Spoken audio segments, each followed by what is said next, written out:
고개 드시고요. 반갑습니다. 네. 자, 새해가 밝았고 2018년 이제 29회 시험 대비 이제 강의가 본격적으로 이제 시작되죠. 11월, 12월 기초입문과정을 수업을 들으신 분들은 오늘 수업은 첫 시간은 좀 지난 그 기초입문과정하고 좀 겹치고 조금 추가됩니다. 내용이 조금만 추가되고 거의 그 내용들이 그 내용입니다. 처음 오신 분들은 이제 1월달 그 서시간까지는 요번 첫 주, 두 번째 주 1월까지는 그래도 이렇게 기초적인 설명을 좀 하고 가도록 하겠습니다. 여러분 교재는 오늘 이제 교재가 기본서가 이제 다음 주에 나오죠. 그래서 그 최근 개정 내용까지 반영해서 그 마지막까지 하느라고 수정하고 하느라고 그 좀 늦었습니다. 그래서 다음 주에 여러분들 나오고 오늘 또 일단 여기 학원에서 수강하신 분들은 그 복사물로 일단 첫 주 보시고 다음 주부터 이제 기본서 나옵니다. 자, 여러분 펴시고 12페이지를 펴놓으시고 우리 처음 특히 오신 분들 있죠? 설명을 한번 잘 들어봅니다. 자, 우리는 오늘 여러분들 부동산 세법 시간이죠. 세법의 방대한 내용들 속에서도 부동산에 관한 우리 세법 내용을 우리 시험 범위로 합니다. 그래서 부동산 세법이고 부동산을 그 살 때 내는 세금이 어떤 거고 보유할 때 가지고 있을 때 내는 세금이 어떤 거고 팔 때 내는 세금이 어떤 거냐 이걸 우리가 이제 공부합니다. 부동산 살 때 취득 시에 또 가지고 있을 때 보유 시에 또 팔 때 양도 시에 부과되는 세금을 우리가 공부합니다. 방대한 세법 내용들 속에서도요. 자, 그럴 때 여러분이 이제 그 기본서 이제 다음 주에 나오시게 되면 기본서 어느 기본서든 대개 우리 세법은 기본서는 크게 세 개 부분으로 되어 있습니다. 그래서 조세 총론이요. 세법의 기본적이고 공통적인 사항을 다루는 조세 총론, 그 다음에 지방자치단체에서 부과하는 지방세, 또 국가에서 부과하는 국세 이렇게 해서 크게 세 개 부분으로 되어 있습니다. 자, 그래서 세 개 부분으로 되어 있다 그러니까 한 분만 책이 교재를 넘기는 사람이 있는데 제가 지난 11월, 12월 입문과정에서 기초입문과정에서 말씀드렸죠? 믿음 있는 자는 제가 세 개 부분으로 되어 있다 그러면 그 되어 있는 자고 믿어야 되는데 진짜로 되어 있는지 꼭 확인해 보려고 하는 분이 저쪽에도 계시는 것 같은데 일단 세 개 부분으로 되어 있습니다. 책 안 넘기셔도 되고요. 첫 시간은 이렇게 편하게 한번 봅니다. 우리 시험에서 우리 세법에서 중요한 세금들을 쭉 한번 다시 소개합니다. 그래서 11월, 12월 기초입문과정 들었던 분들은 편하게 한번 감상하시고요. 처음 오신 분들은 특히 잘 한번 봅니다. 그래서 세 개 부분으로 되어 있는데 용어 설명을 좀 드리면요. 과세 주체란 말이 있습니다. 세금을 과세하는데 주체가 된 자인데 과세 주체가 된 자. 그래서 세금 부과에 징수 권한이 있는 자를 우리가 과세 주체라고 합니다. 그래서 과세 주체에는 국가도 있고요. 그 다음에 지방자치단체도 있습니다. 그래서 국가나 지방자치단체가 세금 부과에 징수 권한이 있는 과세 주체가 됩니다. 그래서 국가가 과세 주체인 세금을 뭐라고 하고 국세, 지방자치단체가 과세 주체인 세금을 뭐라고 합니까? 지방세 이렇게 얘기합니다. 그래서 지방자치단체에는 특별시, 광역시, 도가 있고요. 그 다음에 또 제주특별자치도 또 그 다음에 또 세종특별자치시 같은 특별자치시나 특별자치도도 여기에 속해 있고요. 그 다음에 또 시군구요. 자, 기초지방자치단체인 시장군수, 구청장도 과세 주체가 됩니다. 여기서 구는 자치구를 얘기합니다. 그래서 특별시, 광역시에 속해 있는 구죠. 그래서 서울특별시, 강남구 이렇게 그 구는 자치구입니다. 부산광역시 해운대구도 자치구가 되죠. 근데 경기도 광명시는 경기도 광명시 여기구나. 자, 예를 들어서 경기도 안산시 단원구 그러면 단원구는 여기 그 자치구가 아닙니다. 그래서 여기 특별시 광역시에 속해 있는 구가 자치구가 되고 그래서 특별시장, 광역시장, 도지사 또 그 다음에 특별자치도나 특별자치시 자, 그 다음에 시군구가 과세 주체가 됩니다. 자, 우리 시험에서 중요한 세금들을 자세하게 이제 제가 이따 소개해 드릴 건데요. 일단 조세 총론은 두 문제가 시험 문제 출제가 됩니다. 되게. 그래서 세법의 기본적인 공통적인 사항을 다루는데 처음엔 좀 어렵습니다. 근데 공부 좀 하다 보면 자, 여러분들이 이제 조세 총론은 되게 의의 범위에서 가끔씩 나올 때가 있지만 대개는 우리가 무난하게 맞출 수 있는 공부한 내용으로 맞출 수 있습니다. 두 문제가 출제되고요. 근데 28회 시험에서는 한 문제가 나왔어요. 그래서 한 문제가 나올 때도 있고 두 문제가 나올 때도 있고 그런데 한 두 문제 정도 예상하시면 되고 지방자치단체에서 부과하는 지방세에서 대략 한 7문제, 국세에서 대략 한 7문제가 출제됩니다. 그래서 어떨 때는 지방세에서 28회 시험도 그렇지만 뭐 8문제 나올 때도 있고 국세에서 6문제가 나올 때도 있고 그렇습니다. 그렇지만 대개 이런 비율로 출제가 되고 세법은 그래서 16문항이 공시법 24문항과 함께 우리 2차 과목에서 이제 2교시로서 40문제가 이렇게 출제가 됩니다. 40문제 출제되고. 그래서 세법은 문항수는 여러분, 출제 문항수는 작죠? 출제 문항수는 작지만 항상 제가 하는 얘기가 있습니다. 공부할 때 효자 과목이고. 그래서 의심스러우면 여러분들 그 합격의 선배들이 쓴 합격 후기 같은 것을 보시면 됩니다. 제 카페 그 나중에 소개해 드리겠지만 오시면은 세법 때문에 구원을 받았다. 세법 때문에 합격할 수 있었다. 이렇게 얘기하는 분들이 웃을 일이 아니라 진짜로 이렇게 얘기하는 분들이 있습니다. 그래서 다른 과목에 비해서 적은 노력을 기울여서 고득점 할 수 있고 또 그 다음에 여러분들 또 살아가시면서도 제가 항상 얘기하지만 이 세법이요. 공인중개사에 여러분들이 대셔서 합격하셔서 29회 시험에 신문에 나가시면 손님들이 뭐 고객들이 제일 궁금해하는 사항이 뭐겠습니까, 여러분들? 세법입니다, 여러분들. 그래서 자, 여러분들 중개 실무에서도 중요하고 또 살아가시면서 개인적으로도 제일 중요하죠, 여러분들. 그래서 요 세법을 알았으면은 세금을 안 내도 되는데도 불구하고 세금을 엄청 많이 제 한번 지난 기초인문과정에 소개해드렸지만 거의 8천, 9천만 원 가까운 돈을 내는 경우도 보게 됩니다. 저한테 5분만 상담을 받았으면 안 내도 되는 세금을 내게 됩니다. 그래서 여러분들 살아가시면서도 두고두고 도움이 되는 그런 과목이고, 자, 공인중개사 여러분들이 합격할 위해서도 중요한 그런 과목입니다. 출제 문항수 작지만. 자, 그래서 이렇게 출제가 되고요. 그 다음에 우리 시험에서 중요한 세금들을 좀 한번 소개해 드립니다. 부동산, 우리 세법이라고 그랬죠? 어떤 사람들이 부동산을 매매합니다. 그러니까 부동산을 매매하는데 거래 대표적인 유형이죠, 매매. 자, 그럴 때 요 매수인 을을 제가 지난 기초인문 과정에서는 제 동창 여자의 스토리를 통해서 소개해 드렸습니다. 그랬죠, 여러분들? 그래서 그때 여러분들이 한 가지 또 얻어야 되는 교훈은 첫사랑은 다시 만나면 된다, 안 된다? 안 된다. 그래서 그냥 어린 시절의 그 추억으로 남겨놔야지 나중에 다시 만나봤자 서로 실망만 한다 그랬습니다. 자, 여러분, 오늘은 그래도 또 이번에는 좀 분위기를 바꿔가지고 다른 얘기를 좀 해드리려고 합니다. 많은 분들이 저한테 이렇게 배우잖아요. 그러면 여기서 이제 지금 보면 기초인문과정부터 배웠던 분들은 지금 벌써 얼굴이 다시 익어가지고 벌써 얼굴들이 이제 제 기억 속에 어제도 제가 밤에 늦은 시간에 제가 이제 공지사항 하나를 올리면서 그러면서 이렇게 이제 여러분들 광명으로 첫 수업이잖아요, 여러분들. 그래서 얼굴들을 한번 떠올려 봤더니 벌써 상당수 많은 얼굴들이 스쳐 지나가더라고요.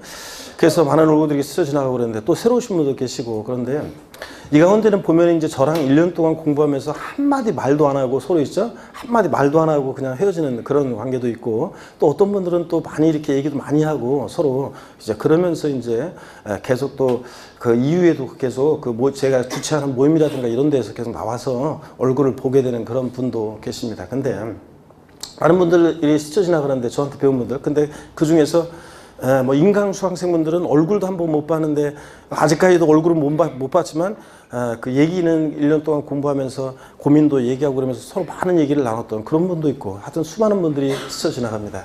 인연이라는 게 어떤 분은 보면은 서로 1년 동안 배웠으면은 합격하면 그냥 그대로 끝이 아니라 서로 살아가면서 인생이 서로 그냥 인사도 하고 서로 아는 척도 하고 그러면서 살아가야지, 그죠? 그런데 그렇지도 않고 그냥 가는 분도 있습니다. 많은 분들이 스쳐 지나가는데 그 중에 기억에 남는 분들이 해마다 몇 분씩 계셔요. 제가 어떤 수강생 한 분 얘기를 해드리려고 하는데, 어떤 수강생이 있죠? 처음에 이제 좀 시간이 된 일인데요. 제 예전에. 어떤 수강생이 왔는데 저녁반이었는데 저한테 질문을 하는데 있죠? 내가 좀 이렇게 약간 이런 걸 질문을 하냐. 뭐냐면, 이 세법 내용을 물어보는 것이 아니라, 단어 있잖아요. 단어 뜻을 몰라가지고, 그냥 일상적인 어떤 한자, 단어 뜻을 몰라가지고, 말을 물어보더라고요. 그래서, 그런데 그 이후에도 그런 것이 몇 번 되고, 그래서, 이 친구가 어떤 친구인지 궁금했었는데, 자, 한번 얘기해 드리려고 합니다. 공업고등학교를, 특성화고죠? 공업고등학교를 졸업해가지고요. 직장을 다니고 있었는데, 어느 날 밤에 늦은 시간에 집에 오는 데 있죠? 바람에, 이렇게 전단지 한 장이 바람에 날려요. 원래 대개는 전단지가 날리면 지나가지 그거 안 보잖아요. 근데 전단지가 하나 날아가는데 왠지 있잖아요. 그걸 그냥 그날따라 이렇게 주워가지고 이렇게 봤어요. 그랬더니 그 전단지 예전에 요즘은 이제 이런 광고를 잘 안 하는데 옛날에는 신문이라든가 이런 데 전단지 광고를 많이 했었거든요. 그 전단지를 딱 봤더니 당신도 공인중개사가 될 수 있습니다. 딱 이걸 보면서 있죠. 그걸 딱 보는 순간 이 친구가 있죠. 전율을 느끼면서 온몸에 전율을 느끼면서 바로 이거다 하면서 그 공인중개사 이제 이제 알아보고 그래서 이제 학원에 이제 왔어요. 그래서 이제 등록을 하게 된 건데. 그래서 처음에는 직장을 다니면서 공부를 했어요. 그 현장에서 일했는데 힘들게 밤에 일하고 또 허둥둥 또 저녁 때 좀씩 늦게 왔거든요. 그래서 좀씩 늦게 와서 저녁 때 야간 강의를 들었어요. 저녁반 강의를. 그런데 제가 처음 딱 봤을 때 이런 분들 있자고 그랬잖아요. 어떤 분은 첫날 수업하면서 딱 보면 이분은 합격이다. 이분은 그냥 무조건 합격하겠구나. 그런 느낌이 드는 수강생이 있고 어떤 분은 한 3년은 걸리겠구나. 이런 수강생이 있는데 그 수강생은 제가 진짜로 있잖아요. 한 3년은 걸리겠더라고요. 이 친구는 한 3년은 걸리겠다. 이런 생각을 했습니다. 그런데 결론부터 말씀드리면 있죠. 이 수강생이 그 여름쯤 돼가지고서 여름쯤 돼서 늦여름쯤 어느 날은 다니던 직장을 그만두고 공부에만 전념을 해가지고 공인중개사 1년 만에 있죠. 동차로 1차, 2차 동차 합격했어요. 제 예상을 깼죠. 3년 걸릴 것 같았는데 그냥 1년에 끝냈습니다. 그리고서 이 친구가 이제 사무실 개업을 해야 되는데 개업할 돈이 없고 같이 그 학원에서 공부했던 형이 있는데 그 형하고 친하게 지내면서 그 형이 사무실을 내는데 거기에 지금처럼 뭐 소속 공인중개사 이런 게 아니라 2000년대 중반이어가지고 소공으로 말하자면 소속 공인중개사 소공이 아니라 자기가 책상 하나만 있죠. 거기다가 책상 하나만 내 책상 하나 내가 갖고 올 테니까 책상 하나만 거기다 놓고 내가 여기서 이제 근거지로 내가 알아서 이렇게 할 수 있도록 좀 해달라고 이렇게 부탁했나 봐요. 그래서 그렇게 해서 이제 남이 그 사무실에 거기에 그 형이 아는 그 같이 공부한 형 개업한데 옆에다가 책상 하나 놓고서 그리고서 독립적으로 이제 중개사 그 일을 시작했어요. 그래가지고 돈을 벌었어요. 돈을 많이 벌어가지고 제가 듣기로는 그래서 뭐 거의 뭐 반지하 같은 데서 살고 있다가 집도 그 경매 막 이런 것들 2000년대 중반까지만 해도 계약금만 있어도 그냥 그 대출 막 해줬거든요, 은행에서. 그래서 막 사고 팔고 막 그런 걸 했었는데 그래가지고 수아님께 이제 막 그렇게 해가지고 집도 막 며칠 사고 막 했어요. 그래서 돈을 막 벌어가지고 이 친구가 이제 그래가지고 결국은 잘 되고 있다는 그런 얘기만 잘 나가고 있다 그런 얘기만 들었고 그 다음에 또 이제 같은 사무실에서 어떤 여자를 좋아하게 됐는데 그 여자 쪽 집에서 반대를 했나 봐요. 그래가지고 저한테 이제 공부를 좀 더 해보고 싶다 그래서 부동산학과 그래서 이제 제가 친구가 그 당시에 부천대학교 있죠. 부천대 그 부동산학과에 학과장으로 있는 친구가 있었는데 거기는 그러니까 젊은 친구들도 있지만 이렇게 성인 분들도 많이 하거든요. 그런 데는 무시하는 게 아니라 저 부동산학과나 이런 데는 누가 이렇게 학생이 오겠다고 하면 엄청 환영하죠. 엄청 좋아합니다. 그래서 제가 제 친구한테 이렇게 이제 소개시켜주고 이렇게 해가지고 진학도 하고 그래서 공부도 하고 그랬다 잘 되고 있는 걸 봤어요. 그런데 그 이후에 있죠. 그 이후의 얘기는 지금 좀 얘기하려고 하니까 벌써 약간 마음이 좀 그렇네요. 그래서 이따가 좀 하기로 합니다. 어떤 간에 이 친구가 보세요. 집을 하나 처음으로 이제 진짜 자기 집이 없었는데 처음으로 집 하나를 장만하게 됩니다. 갑이라는 사람으로부터 부동산을 매매로 이제 사게 되는데 보세요. 매매한다 그러면 우리가 두 사람 만나서 계약금을 치르고 중도금을 치르고 잔금을 치르고 또 소유권 이전 등기까지 합니다. 그래서 이런 거래 과정을 거치죠. 그래서 계약금, 중도금, 잔금 치르고 등기 전까지 하는 과정을 거치는데 흔히 근데 을이 계약금, 중도금, 잔금을 갑한테 치렀어요. 등기 이전은 아직 안 됐어요. 그래도 을은 이 부동산을요 갑으로부터 이제 나중에 배웁니다. 처음 오신 분들은 사실상 취득했다고 봐요. 그래서 만약에 이 부동산이 5억짜리 부동산이다 그러면 네가 5억짜리 부동산을 취득할 만큼 조세를 부담할 수 있는 능력이 있겠구나. 그래서 취득자의 조세 부담 능력을 보고 부과하는 그런 세금이 있습니다. 자, 어떤 세금을 을은 내겠습니까? 처음 오신 분들, 또 공부했던 분들 어떤 세금을 낸다? 취득세를 냅니다. 그래서 취득세는 제가 알고 있는 얘기를 또 쓸데없이 어렵게 얘기했는데 이런 표현들을 여러분들이 이제 배우게 됩니다. 자, 취득세는 이런 세금이에요.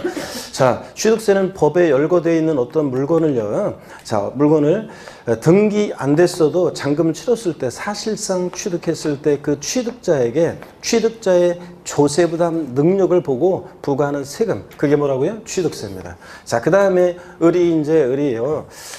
그 어떤 일을 했냐면 보니까 이제 저 집 몇 채 이제 뭐 중개업 해가지고 돈을 좀 벌었어요. 막 그러다 보니까 사고 팔고 막 그때 하면서 그래가지고 뭘 했냐면 빌라 같은 거 지어가지고 파는 거 있잖아요. 자식감이 붙어가지고 빌라 같은 거 지어가지고 파는 이제 그런 쪽에 뛰어든 것 같아요. 좀 더 크게 해본다고. 그러면서 돈이 필요하니까 이 부동산을 담보로 해서 은행에서 돈을 빌겠죠, 여러분들? 그러면서 우리가 저당권 설정 등기라거나 또 돈을 갚으면 저당권 말소 등기 같은 걸 하겠죠? 저당권 설정 등기나 말소 등기, 뭐 전세권 설정 등기 이런 것들을 하면서 내는 세금이 있습니다. 자, 어떤 세금을 내냐면 등록 면허세라는 세금을 냅니다. 등록 면허세. 그래서 등록면허세라는 세금을 내고요.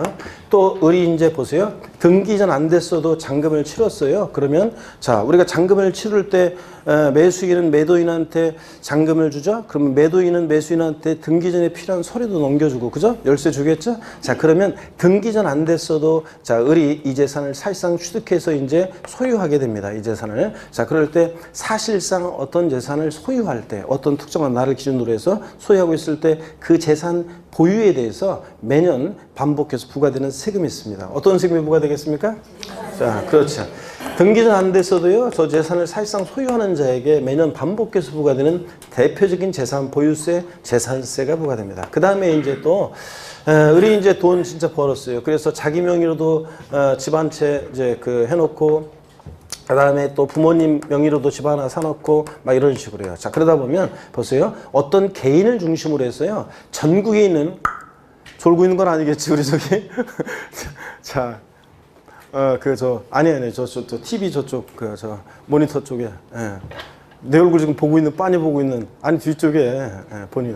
자, 졸는 거 아니었네, 보니까. 얼굴 표정 보니까 얼굴이 아주 굉장히 해맑으네, 보니까. 예. 아니, 나는 고개를 자꾸 숙이고 있길래 보니까 앞에서 보면 고개 숙이고 있으면 눈 감고 있는 것처럼 보이잖아. 그래가지고 눈을 감고 있는 줄 알았더니 얼굴이 보니까 해맑으네, 보니까. 자, 여기 봅니다. 그래서 여기 보고, 그래서, 어떤 개인을 중심으로 해서 전국에 있는 전국에 소지하는 부동산이요 가격을 합쳐봅니다. 주택은 주택 가격, 토지는 토지 가격을 어떤 개인을 중심으로 합쳐봐요. 그랬더니 법에서 일정한 기준을 정해놨는데 그 기준 금액을 초과해서 재산을 보유할 때 그 고액의 부동산 보유자에게 부과하는 세금이 있습니다. 우리 처음 오신 분들 어떤 세금 부과되겠습니까? 예? 종합부동산세라는 세금이 부과되겠죠. 그래서 종합부동산세가 부과됩니다. 종부세는 뭐 제가 항상 지난 기초인문과정에서도 소개해드렸는데 기초인문과정을 못 들은 분은 뭐 지금 1월부터 들으시면 됩니다. 지금부터. 왜냐면 1, 2월까지는 그래도 아까 제가 말씀드렸다시피 기초적인 설명도 하고 이렇게 조금 기초인문과정 11월, 12월보다는 조금 빠르게 진행하지만 그래도 들으시면 됩니다. 지금부터 들으시면 되는데 제가 소개할 때 항상 하는 얘기가 있죠. 종합부동산세는 아무나 납부하는 세금이 아니죠. 재산세를 내는 사람들 중에서요. 법에서 정해진 일정 기준 금액을 초과하는 고액의 부동산 보유자에게 부과합니다. 그래서 우리나라에서 종부세 지금 우리가 4,800만 인구가 그 정도죠. 그 정도 중에서 종부세 대상자는 뭐 몇십만 명밖에 안 됩니다. 여러분들 그렇게 많지 않습니다. 그래서 종부세를 내는 사람은 자랑스럽게 내라고 그랬습니다. 여러분들 종부세 이 가운데 내신 분 계시면은 너무 억울하고 생각하지 마세요. 그거 내고 싶어도 못 내는 국민들이 얼마나 많은데 그런 거예요. 그렇잖아요. 그래서 제가 남녀 사귈 때 그러라고 그랬잖아요. 다른 거 다 좋은데 얘가 다 괜찮고 막 그런 것 같은데 상대방이 뭔가 한 가지 부족한 것 같아가지고 결혼해야 되나 말아야 되나 그런 고민이 생길 때 야, 니네 집은 종합부동산세 내냐? 이렇게 물어보거나 오빠네 집은 종부세 내? 이렇게 물어봐서 종부세 낸다 그러면 눈 딱 감고 결혼하라고 그랬죠? 그래서 살다 보면은 이게 사랑이, 아니, 어떤 수강생분은 나보고 돈만 밝혀요 그랬는데 저는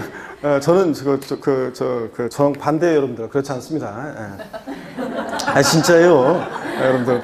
그래서 일단 사랑이 중요하지. 사랑 없이 요즘 세상에 뭐, 저 사랑, 뭐 옛날이나 얼굴도 못 보고 중매 결혼했지 뭐 요즘 사랑 없으면 어떻게 결혼하겠습니까? 근데 우리가 뭐 드라마 속에서 나오는 재벌들이나 정략 결혼하지 우리 같은 사람들이 뭐 그런 것도 아니고 그런데 다 좋아하니까 할 거 아니에요. 그렇지만 이제 제일 중요한 것은 일단 사랑이 제일 중요하지만 그건 이제 일단 차후로 하고 그 다음으로 일단 중요한 게 뭐라고요? 돈이 중요합니다. 일단 여러분들.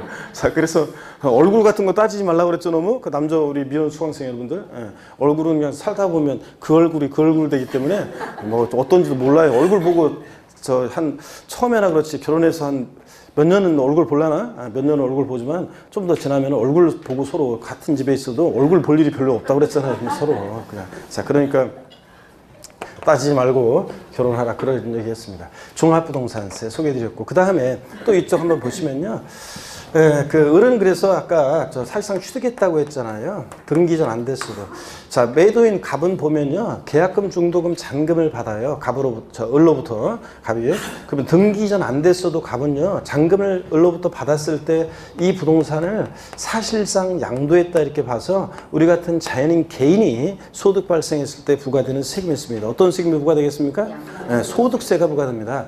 법인이 소득 발생하면 뭐가 부과되고? 법인세. 우리 같은 자연인 개인의 소득에 대해서는 소득세가 부과됩니다. 특별히 부동산 등을 양도해서 우리 같은 개인이 양도해서 발생한 소득을 우리가 양도소득이라고 하고 그 양도소득에 대한 소득세 우리가 양도소득세 이렇게 얘기합니다. 또 을이요. 집 몇 채가 생겼죠? 그러니까 다 살 수는 없으니까 나머지 집들은 이제 자기가 집 하나에서만 살고 나머지 집들은 이제 임대도 하겠죠? 그러면서 부동산 우리 같은 개인이 부동산 등을 임대합니다. 여러분들의 어떤 수강생분이 꿈이 뭐냐 그랬더니 건물주가 돼가지고요. 임대업 하면서 사는 거. 이게 꿈이라고 얘기하는데 사람 인생 꿈이 그런 게 무슨 꿈이야. 진짜. 그죠? 꿈이 너무 삭막하잖아요. 뭐, 그 꿈이 뭐냐 그랬더니 건물주가 돼가지고 임대하면서 놓고서 그냥 편하게 그냥 사는 게 꿈이라고 하는데, 진짜. 그건 하나의 수단이지. 어떤 간 하여튼, 우리의 상당수 사람들의 꿈이죠. 부동산 임대업 하는 거예요. 그래서 부동산 임대업을 통해서 우리 같은 개인이 소득 발생하면 종합소득에 대해서 종합소득세가 부과됩니다.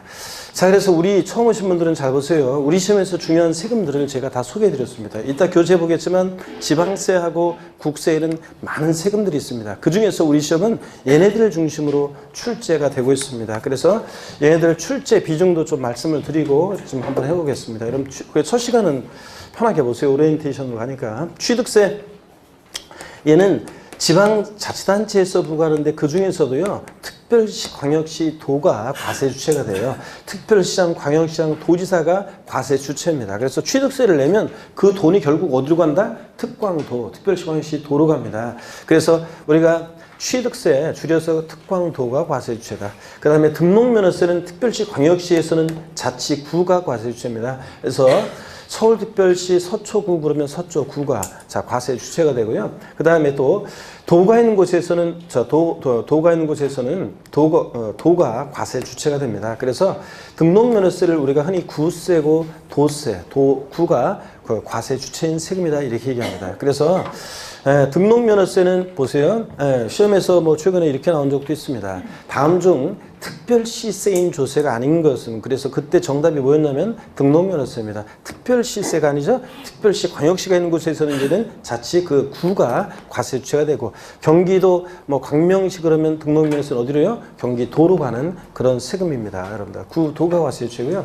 재산세는 시군구가 과세 주체가 됩니다. 그래서 시장군수 구청장이 과세 주체가 되는 그런 세금입니다.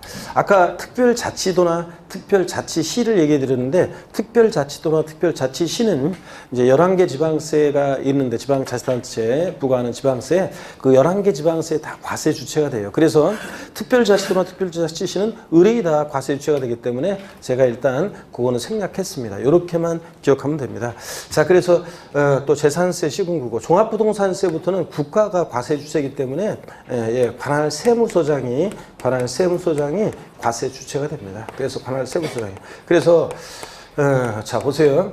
자, 종합부동산세, 양도소득세는 국가에서 부과하는 세금이기 때문에 국세라고 하고 많은 세금들이 있지만 그중에서 우리 시험은 얘네들을 중심으로 출제가 되고요. 종합부동산세 또 양도소득세 등을 또 그다음에 지방자치단체에 많은 세금들이 있지만 그중에서 우리 시험은 자, 그 시험은 얘네들을 중심으로 출제됩니다. 얘네들은 지방자치단체에서 부과하는 세금이기 때문에 지방세라고 하고 지방세 많은 세금들이 있지만 우리 시험은 어떤 애들 중심으로 취득세, 등록면허세, 재산세를 중심으로 출제가 되고요.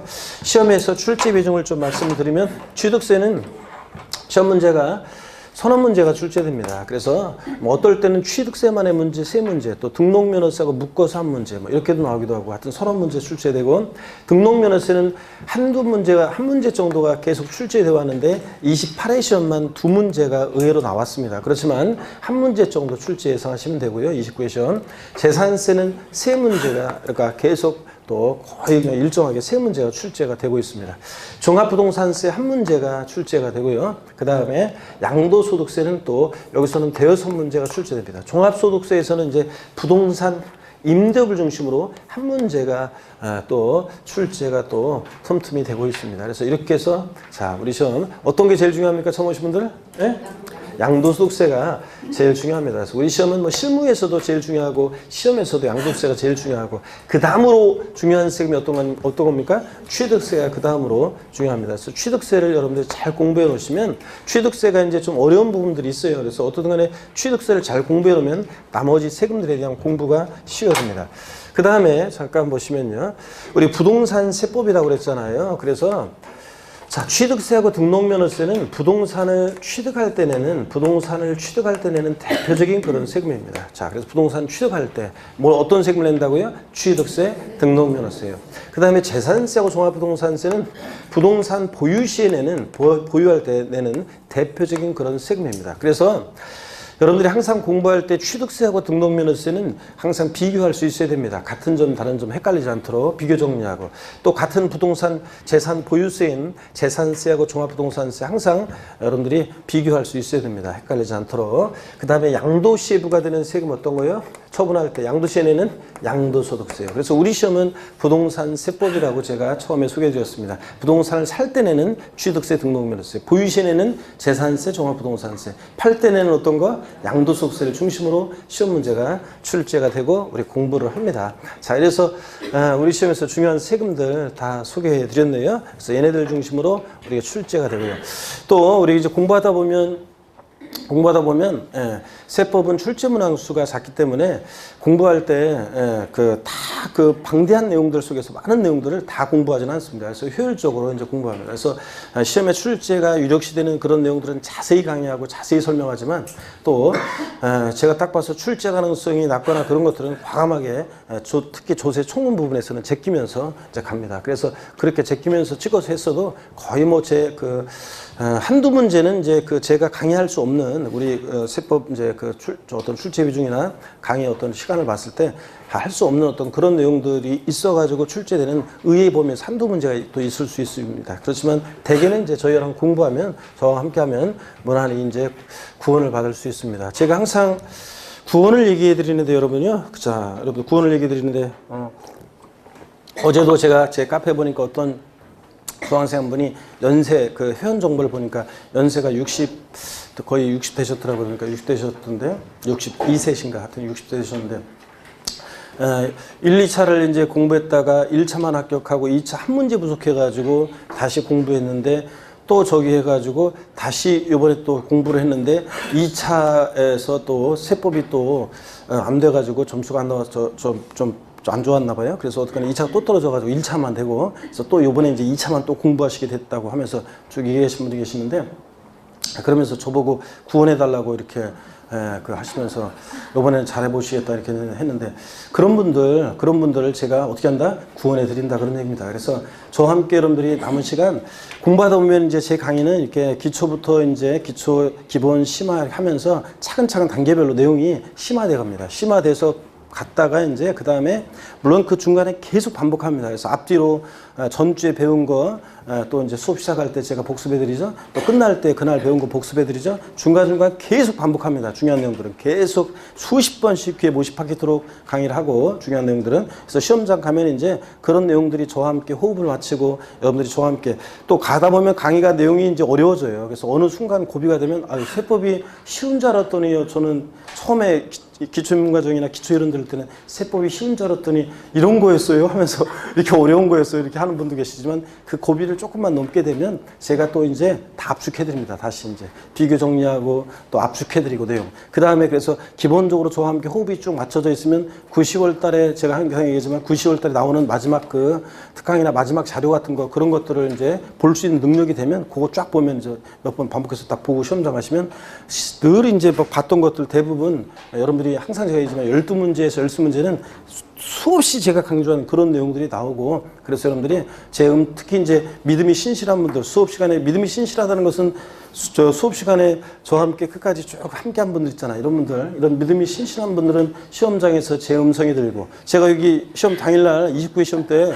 여기 시험장에 오지는 않습니다. 오지는 않지만 교실에서 여러분들이 시험 볼 때 세법 시간에는 세법 문제를 딱 펼치면은 제가 여러분들과 함께 할 것이고 제 음성이 들릴 것이고 찰나의 순간에 여러분들 그 수업 시간에 어떤 분들은 특히 수업 시간에 그 막 시험 긴장된 속에서도 시험장에서 제 수업할 때 그 모습 있잖아요. 그 수업할 때 그 얼굴이 그 모습이 제스처가 딱 떠오르면서 그 신기한 경험을 했다 막 이런 하면서 간증하는 분들이 있습니다, 여러분들. 그래서 여러분들 자 여러분들 특히 교회 다니시는 분들, 절 다니시는 분들 이런 분들은 우리가 믿음을 신실하게 하려면 딴 거 없어요. 그 모이기에 힘써야죠. 그래서 빠지지 말고 나중에 보면 일요일 날 저는 월요일부터 토요일까지 강의가 있기 때문에 그 특강을 하면 꼭 일요일 날 특강을 해야 돼요. 일요일 날 특강하는데 꼭 교회 간다고 안 온 분들이 있어요. 여러분들이 믿는 신은 어디나 여러분이 어딜 가든 항상 함께 합니다, 여러분들. 여러분들이 세법과 관련해서 여러분이 어느 곳에서 시험을 보시든 제가 함께 하는 것이고. 그렇죠, 여러분들? 그래서 올해 하여튼 시험을 공부했던 분들은 어려웠던 분들은 어렵게 공부했던 분들은 저와 함께 재밌게 이제 즐겁게 그 1년 공부하시고요. 그리고 또 구원을 받고 그렇게 하면 됩니다. 그 다음에 그래서 제가 항상 하여튼 올해 또 시험 중간에 지금 그 강의 중간에 이런 말씀 드려서 하지만 하여튼 세법은 하여튼 저와 끝까지 함께 하시면 반드시 제가 여러분을 구원해 드리도록 하겠습니다. 그렇지. 역시 박수가 나오는 거 좋습니다, 여러분들. 그래서 그렇게 하시고 그 다음에 하여튼 이제 이렇게 이제 1월 달에 항상 첫 주에 이렇게 분위기는 굉장히 좋습니다. 여러분들 앞에서 여러분들 얼굴을 여러분들이 못 봐서 그렇지 여기서 보면 굉장히 기분이 좋아요. 눈빛들이 초롱초롱하시고 의욕들이 불타고 그런 각오가 새로운 어떤 모습들이 막 보이거든요. 근데 문제는 이제 이게 2월 말 되잖아요. 이제 남녘에서 동백꽃 피고 이제 막 그러면서 봄바람 불어오면 그러면 수월 빠진다고 이제 빠지고 3월 달 돼서 다시 나오고 제가 말씀드렸죠. 3월 달 되면 다시 나오고 그러다가 이제 4월 달 되면 진짜로 이제 그때 되면 이제 고향의 봄 있죠? 복숭아꽃, 살구꽃, 아기진달래 막 이렇게 하면서 막 피고 막 그러면 이제 또 그때 또 흐트러지고 막 이렇게 합니다. 그래서 많은 분들이 그런 속에서 이제 수업을 좀 빠지고 뭐 하고 그러다 보면 믿음이 흔들리고 이제 그러다 보면 공부할 맛도 안 나고 그러는데 또 지난주에 빠지니까 내용 오늘 들으니까 잘 모르겠고 이렇게 하면서 인강으로 반드시 보충했어야 되는데 빠지면 그렇게 하면서 이제 믿음을 잃어가고 자신감을 잃고 그러면서 올해는 그냥 2차는 됐고 1차만 하자. 그러다가 이제 나중 되면 이제 1차도 됐고 올해는 끝났다 이러면서 다음에 하자 이런 식으로 된다고 여러분들. 그러니까 그러지 말고 포기하지 말고 끝까지 함께 했으면 좋겠습니다. 하여튼 이렇게 해서 시험의 중요한 세금도 소개해드렸고 조세 총론 있잖아요. 자 오늘 이제 조세 총론을 공부하는데 세법의 기본적이고 공통적인 상을 다루는 부분이잖아요. 자 그래서 그런 부분이라고 하는데 조세 총론은 우리가 이제 보면 지방세 기본법이라는 법이 있어요. 이제 지방세 기본법. 지방세를 부과하는데 기본이 되고 공통적인 상을 다루는 법인데 지방세 기본법. 또 지방세 징수법이 작년에 이제 신설이 돼가지고 지방세 징수법 막 이런 것들. 또 그 다음에 국세를 부과하는데 기본이 되는 국세 기본법. 또 국세징수법 해가지고 이런 법들을 바탕으로 해가지고 조세 총론은 구성되어 있습니다.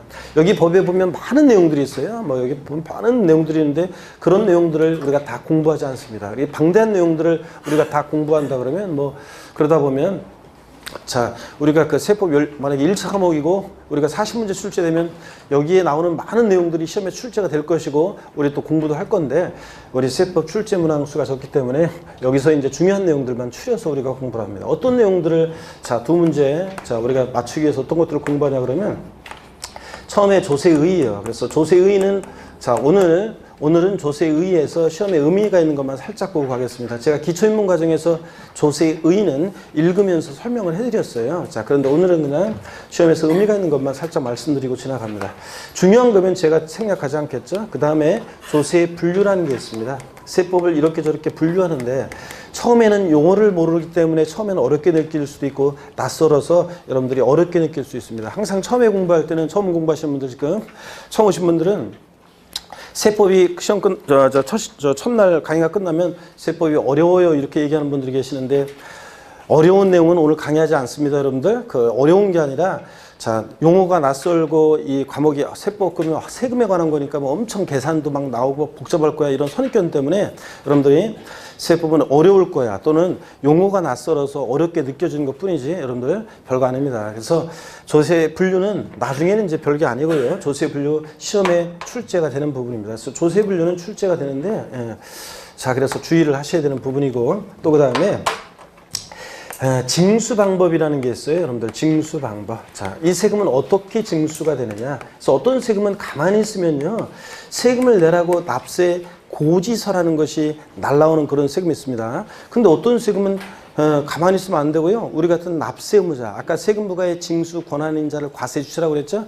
우리 같은 이제 세금 납부할 의무가 있는 납세 의무자가 자진해서 세금을 계산해서 계산된 세금을 과세 주체에게 신고하고 또 신고된 세금을 납부하는 그런 징수 방법이 있습니다. 이 징수 방법은 시험에 직접적으로 간접적으로 중요해요. 그래서 이제 배울 것이고 여기서 또 이제 우리가 가산세, 자, 가산세, 가산금이라는 것을 배우게 됩니다. 자, 그래서 이런 것도 우리가 배우게 되고, 이거 시험에 뭐 27회 시험 같으면 가산세에 관한 독립한 문제가 나오기도 했었고요. 그 다음에 우리 세금 납부할 의무 있잖아요. 납세 의무라고 하는데, 자, 세금 납부할 의무, 납세 의무는 일정한 경우에 이게 성립을 해요. 납부할 의무가 생기고 또 성립된 납세 의무가 이제 확정이 되고 확정된 납세 의무가 이제 소멸하는 과정을 이제 거치게 되는데 성립 확정 소멸에 관한 부분이요. 28회 시험에서는 이 소멸에 관한 거, 소멸 사유를 물어봤습니다. 그래서 요 성립 확정 소멸에서 소멸은 자주 출제되는 부분이 아니고 평상시에는 뭐 중요하지 않은 부분이었는데 제가 28회 시험 전에 요 소멸과 관련해서는 출제 가능성이 여기 개정 내용이 최근에 있었고 자 그래서 중요하다고 하면서 출제 가능성이 높다. 성립 확정 소멸에서는 한 문제가 무조건 나온다. 그래서 특히 소멸에 관한 거 출제 가능성이 높다 그래서 깊은 내용까지 연락에 강의를 했는데 실전에서는 아주 쉬운 가장 기초적인 것을 물어봤기 때문에 무난히 맞출 수 있는 그런 문제가 출제가 됐고요. 성립 확정 소멸, 소멸에서 또 종합 문제에서 나온다 그러면 소멸에 관한 부분이 또 출제 가능성이 있습니다. 독립한 문제로의 출제 가능성은 낮아도 종합 문제 속에서 나올 수 있고 또 성립과 확정은 원래 전통적으로 많이 나왔던 부분이기 때문에 성립 확정 소멸이 또 제일 또 중요합니다. 그 다음에 또 우리 여러분들이요 국세나 지방세, 우리 조세 채권이라고 하는데요. 이 세금은요. 일반 채권이나 공과금보다요 우선해서 징수되는 것이 원칙입니다. 무슨 얘기냐면 어떤 사람이 채무자가 있는데 돈을 못 갚아요. 채무 변제를 못해요. 자 그러면 채권자들이 채무자의 재산을 공매나 경매에 넘기겠죠. 그 공매나 경매에 넘어가요. 그러면 이제 그 매각대금에서 채권자들이 자기 채권 만족을 얻을 거 아니에요. 자 그런데 그걸 매각해가지고 모든 채권자들의 채권을 만족시키면 문제가 아닌데 모자라요. 그럴 때 어떻게 할 것이냐. 누가 우선해서 가져갈 것인지 순서를 정해놔야 되겠죠. 그럴 때 민법에서 이제 그런 순서들을 배우게 될 거고 국세나 지방세 같은 조세 채권은 일반 채권이나 공과금보다 어떻게 한다? 우선해서 징수하는 것이 원칙입니다. 근데 또 예외도 있어요. 국세 지방세보다 더 우선하는 예외도 있는데 이런 것들이 또 틈틈이 또 출제가 됩니다. 자, 그 다음에 뭐 그 외에 이제 뭐 여러 가지 부분들이 있는데 여기서 이제 그 외의 부분들은 시험에 한 번, 유구한 공인중개사 역사 속에서 한 번 시험에 딱 나오고 그 다음에 안 나오는 것들도 있어요. 그래서 그런 부분들, 이런 것들은 나중에 우리가 이제 제가 꼽힐 때 이제 왠지 올해는 이것이 시험에 나올 가능성이 좀 있어 보인다 그럴 때 좀씩 보도록 하겠습니다. 어쨌든 이런 부분을 중심으로 우리가 공부를 합니다. 자, 교재를 보시면 여러분요, 12페이지에 봅니다. 조세 기초이론, 그래서 제1절 조세 개념 나오죠. 그리고 조세의 정의가 나오는데 처음 공부하시는 분들은 왠지 중요할 것 같아가지고 밑줄 긋고 싶은 생각이 용솟음 치더라도 자제를 하세요. 자제하고 그냥 줄 긋지 말고 한번 읽어보시면 됩니다. 그래서 조세의 정의가 세 줄로 나와 있고 학자들이 얘기하는 겁니다. 그냥 읽어보시고 조세의 특징. 자, 조세의 특징을 보면 이 조세의 정의를 쭉 풀어놨어요. 그래서 어떤 건지, 조세가 어떤 건지 이해할 수 있게 됩니다. 그래서 여러분들이 한번 읽어보세요. 쭉 읽어보시고 13페이지로 갑니다. 13페이지로. 줄 긋지 말고 읽어보시고 13페이지에 보면 양가로 6번 있잖아요. 요거만 이제 좀 설명을 드리려고 합니다. 제가 그래서 조세는 금전적 급부가 원칙이다 했죠. 요걸 제가 좀 말씀을 드리도록 하려고 합니다. 자, 양가로 6번 조세는 금전적 급부가 원칙이다. 요거 좀 말씀드리겠습니다. 여러분 고개를 드시고요. 자, 본격적으로 이제 아직 지금까지는 진도 안 나갔어요, 여러분들. 그냥 이렇게 우리 시험에서 중요한 세금 자 소개한 것뿐이고 오리엔테이션 한 것뿐이고 자, 고개를 드시고요. 스트레칭 한번 하고 본격적으로 앞에 자리가 또 비어 있으니까 앞쪽으로 더 가까이 오실 수 있으면 가까이 오시기 바랍니다. 자, 여러분 하여튼 뭐 반갑고 하여튼 뭐 오늘 그 이제 새해가 밝았고 제가 작년에는 별로 좀 개인적으로 여러 가지 좀 안 좋은 일들이 많아가지고 자 빨리빨리 지나가기를 좀 바랬었는데 하여튼 드디어 이제 새해가 밝았습니다. 그래서 새로운 마음으로 자 시작을 좀 해야 되겠죠. 여러분도 올해는 하여튼 뭐 좀 이렇게 저 공부 제가 한번 그런 말씀 드렸는데 공부 외에 마음을 뺏길 만한 어떤 그런 새로운 일은 만들지 마시고요. 이 공부라는 게 공인중개사 이 공부가 사실 합격하면 별거 아닙니다. 그렇지만 합격하면 별거 아닌데 막상 합격하기까지 그 과정은 이게 있잖아요. 의외로 이게 참 보면 이게 신기하게 쉽지 않습니다. 이게 어설프게 이게 자만하면서 어설프게 하면은 이게 그 몇 문제 부족해서 떨어집니다. 그래서 이 시험은 하여튼 자만하지 않고 꾸준히 공부하는 사람들에게 합격을 내어주는 그런 시험입니다. 그렇지만 제가 항상 얘기했죠. 항상 하는 얘기가 가방끈도 필요 없어요. 그리고 나이도 상관없습니다. 이 시험은. 그래서 수많은 분들이 합격의 선배들을 보면 여러분들 나이도 상관없고 학력도 상관없습니다. 합격의 제일 덕목은 뭐냐면 그냥 끈기, 인내, 꾸준히 이 자리를 버텨내면서 저희들이 준비한 프로그램대로 끝까지 함께 하시는 이게 중요합니다. 그래서 저희들이 준비한 프로그램대로 저희들이 이끄는 대로 끝까지 함께 하시면 무난히 합격하는 그런 시험입니다. 근데 그 과정을 그 긴 시간을 견뎌내지 못하고 중간에 탈락하고 방황하고 그래서 그렇지 혹시 나중에 이제 공부하다 보면 모의고사 같은 거 이제 전국 모의고사 같은 걸 보잖아요. 그러면 전국 모의고사 같은 것은 제가 나중에 말씀드리겠지만 안 믿어요. 아무리 그렇게 해도 어떤 사람이 출제하느냐에 따라서 난이도가 들쭉날쭉해요. 예를 들어서 한 4월 달에요. 회사에서 학급 난이도 하로 좀 출제해 주세요. 그래서 난이도 하로 해가지고 좀 쉽게 좀 출제해 주세요. 이렇게 얘기하는데도 불구하고 있잖아요. 제가 문제를 어떤 곳에서 딱 출제한 걸 딱 보면 야, 이건 완전히 여름쯤 돼가지고 기초, 기본, 심화 들어가서 이렇게 나중에 그 강의해야지, 그러니까 그때 이제 나중에 배워야지 이해가 되는 그런 깊은 내용들까지 막 출제한단 말이에요. 그래서 그럼 뭐 어떻게 하냐고 그런 걸. 지문도 막 길게 출제하고 막. 그러면 그 어쩔 수 없어요. 그런데 그런 거에 실망할 필요 없어요. 그래서 누가 출제하느냐에 따라서 난이도가 들쭉날쭉이고 또 어떤 회사 걸 보느냐에 따라 들쭉날쭉이고 그래서 그런 거는 신경 쓸 거 없습니다. 특히 부동산 학개론 같은 것은 보니까 이렇게 이제 법 같지 않고 학개론은 학이다 보니까 있죠. 누가 출제하느냐에 따라서 편차가 굉장히 심하더라고요. 제가 어떤 회사에서 이제 다른 회사 타사에서 보니까 학개론 교수끼리 엄청 싸워요. 막. 그래가지고 이 교수가 문제를 한번 출제하면 이 다른 교수가 욕을 엄청 해요. 문제 쥐뿔도 모르면서 문제 출제했다고 하면서 다 틀렸다고 하면서 막 엄청 뭐라고 해요. 그래서 이 교수가 또 출제하잖아요. 이 교수가 저는 그냥 중간적 입장이니까 그래? 그냥 그런가? 아유 하여튼 학교는 저기들은 그러면 내가 이렇게 지나가거든요. 이 교수 출제하면 또 이 교수는 또 막 뭐라고 하면서 문제 답이 다 틀렸다는 동네 이러면서 막 뭐라고 하면서 그러고 진짜 왜들 그런지 법이 딱 텍스트가 딱 있기 때문에 그럴 일이 없는데 학교는 그렇더라고요. 학교는. 그래서 여러분들 그런 것처럼 점수에 그래가지고 이 교수가 출제했잖아요. 그러면 모의고사 점수가 이쪽 학원이 쫙 떨어지면서 그러면서 수강생들이 수업을 또 막 안 들어요. 막 또 수업을 안 듣고. 그래 또 여기 출제하면 여기 또 망하고 여기가 출제하면 또 여기 망하고 막 이러면서 막 그러고서 사람들 수업 빠지고 방황하고 막 그래서 학교로 점수 안 나왔다고 2차 공부 안 하고 막 이런 분들이 계시거든요. 그러면서 이제 내년에 또 공부하는 거지 뭐. 그러면 저희들은 항상 얘기하지만 내년에 또 오겠다 그러면 제가 여러분을 항상 합격의 길로 진심으로 제가 시험에 떨어져 봤을 때 그 떨어진 사람의 아픔을 알고 그러기 때문에 제가 나중에 한번 어느 날 얘기해 드리겠지만 봄에 제가 하산했던 그 공부 이제 제가 어떤 시험을 준비하다가 고시하다가 하산했던 그 얘기를 여러분께 이제 해 드릴 건데 그 하산하면 하숙집에서 시험 안 돼가지고 이제 하산하면서 짐 싸면서 내려올 때 그 있잖아요. 그 눈물 나잖아요. 그래서 그때 내가 그 얘기도 한번 해드리겠지만 제가 항상 그 공부 시험을 객관식 있잖아요. 객관식은 제가 여태까지 객관식 시험은 어느 시험이든 다 붙었어요. 객관식 시험. 제가 도전한 시험은 객관식은 다 붙었어요. 객관식은 그 순발력이 좀 중요하거든. 그래서 객관식은 다 붙었는데 제가 어떻게간에 나중에 결국은 안 돼가지고 하산했을 때 얘기를 해야겠지만 그 시험이 안 됐을 때 그 마음 있잖아요. 아픔. 누군가 위로해준다고 가족들이나 부모님은 진짜로 저 멀리서 있죠. 제가 하산해가지고 이렇게 오는데 저 멀리서 부모님이 날 보고서 있죠. 벌써 엄마 같은 경우는 특히 얼굴을 내가 딱 보니까 엄마 얼굴이 엄청 환하게 웃고 있어요. 시험 하산해가지고 오는데도 떨어져 오는 공부 포기하고 오는데 엄마는 저 멀리서 내가 엄마의 그 지금도 그 얼굴이 생각나요. 그 얼굴이 엄마가 얼굴 표정이 환하게 아들이 오니까 막내 아들 오니까 환하게 저를 반기고 그랬거든요. 근데 형제들은 있잖아요. 형제들은 위로한다고 말을 던지는데 비수가 있는 말을 던져.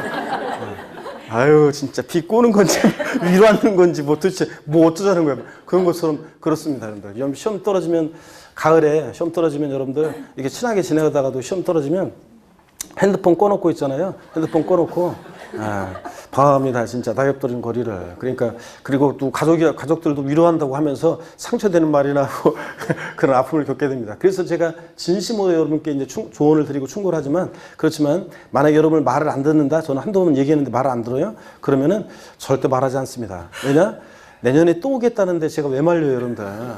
그렇잖아요. 저희들 생계를 위해서 내년에 또 공부를 해주겠다는데. 그러니까 여러분들 항상 그런 아픔을 겪기 전까지 하여튼 이 시험은 자만해서도 안 되고 또 의기소침할 필요도 없고요. 이 시험은 그냥 쭉 하면 돼요. 그래서 자만하다가 떨어지는 분들 많습니다. 자만하면 떨어지는 거고 또 의기소침할 필요도 없는 거고요. 여러분들 그냥 끝까지 하면 돼요. 교수님 제가 머리가 막 나이도 그렇고 머리가 이래가지고 광명에서도 얼마 전에 누가 있었죠? 지난번에 막 합격할 수 있을까요? 이렇게 얘기하는데 합격한다니까 여러분 그냥 끝까지 하면 아시겠습니까 여러분? 그래서 그 믿음을 갖고 하시면 됩니다. 요 얘기는 해야 되고 시간이 좀 어떻게 보니까 오늘 첫날은 첫 시간에 다른 서설이 길었네요. 13페이지 봅니다. 요거만 하고 좀 쉴게요. 조세의에서요. 다른 건 다 교양이고 11월 12월 기초입문과정에서 제가 소개를 해드렸는데 오늘은 다른 건 교양이기 때문에 양가로 6번만 봅니다.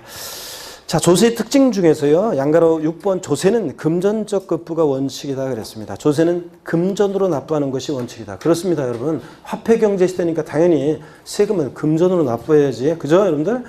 뭐 예를 들어서 돼지 키우는 사람은 돼지로 세금을 내고 닭 키우는 사람은 닭으로 세금을 내고 소 키우는 사람은 소 끌고 와가지고 세금 내고 그러면 되겠습니까 여러분들? 그러니까 금전 납부 원칙인데 다만 예외적으로 법령이 정하는 요건을 갖춘 경우에 일정한 세목에 대해서 물납이라는 게 허용되고 있습니다. 물건으로 세금을 납부할 수도 있어요. 근데 모든 세금들이 허용되는 게 아니고요. 현행세법에서는 밑줄입니다. 지방세법에서는 뭐예요? 재산세. 다른 애들은 안 돼요. 지방세에서는 재산세만 허용되고 국세 중에서는 상속세에서 물납이 허용되고 있다. 밑줄입니다. 자, 그러면 요것만 잠깐 말씀을 좀 드릴게요, 여러분들.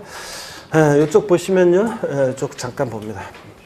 잠깐 보시면 세금 납부는요. 금전 납부가 원칙입니다. 한번 보세요, 여러분들. 세금 납부는 납부 이행 방법이에요. 여러분이 지금 교재 본 것은 어떤 얘기냐면 세금 납부 이행을 어떻게 할 것이냐, 납부 이행의 방법에 관한 얘기예요. 그래서 납부 이행 방법. 세금 납부는요. 원칙적으로 금방 봤다시피 금전 납부가 원칙이에요. 자, 그리고 금전으로 납부하는 게 원칙이고 또 일시불 납부 한 번에 내는 것이 원칙입니다. 근데 예외적으로 자, 금전 납부 원칙의 예로서 물건으로도 납부할 수 있고요. 또 그다음에 일시불 납부 원칙의 예외로서 분할 납부요. 나눠 낼 수도 있어요. 자, 그래서 물납과 분할 납부는 자 봅니다. 원칙적으로 허용된다. 예외적으로만 허용된다. 예외적으로만 허용됩니다. 자, 그래서 시험에 의미가 있는 것은 이제 이거예요. 오늘은 처음 오신 분들은 말 의미를 이해하시면서 자, 시험에서 중요한 것은 물납과 분할납부가 허용되는 세금이 있습니다. 아까 살짝 봤네요. 지방세에서는 뭐만 허용된다고요? 재산세만 허용됩니다. 다른 지방세는 안 돼요. 취득세, 등록면허세 등등 다른 건 안 되고 뭐만? 재산세만 허용됩니다. 시험에서 지방세법상 물납은 취득세, 재산세 하나여 허용되고 있다. O, X요. X입니다, 여러분들. 재산세만 허용됩니다. 국세에서는 보세요. 종합부동산세 같은 애들이 예전에는 됐는데 지금은 안 돼요. 양도소득세가 옛날에는 됐는데 지금은 안 돼요. 그래서 자, 종부세나 양도소득세는 물납 허용되지 않습니다. 국세에서는 자, 어떤 게 허용된다고요? 아까 상속세 허용되고 있습니다. 상속세 허용되고요. 또 증여세가 또 예전에는 됐었는데 지금은 증여세 허용되지 않습니다. 그래서 지금은 국세에서는 상속세만 허용됩니다. 자, 분할납부 있잖아요. 이 분할납부, 일시불납부 원칙으로서 분할납부 허용되는 세금들이 있습니다. 지방세에서 재산세 허용되고요. 역시 국세에서는 자, 종합부동산세가 물납은 안 되는데 뭐 허용된다고요? 줄여서 종부세, 분할납부는 허용됩니다. 물납이 안 되지 분할납부 허용되고 또 양도소득세도 자, 분할납부는 허용됩니다. 물납이 안 돼서 그렇지. 그 외에 이제 뭐 상속세나 증여세, 뭐 법인세 등등 허용되는 애들이 쭉 더 있습니다. 자, 그렇지만 요 정도 여러분들이 아시면 됩니다. 그래서 자, 지방세법상 물납과 분할납부가 모두 허용되는 조세를 골라라. 그러면 어떤 애가 물납과 분할납부가 모두 허용된다? 재산세만 그렇습니다.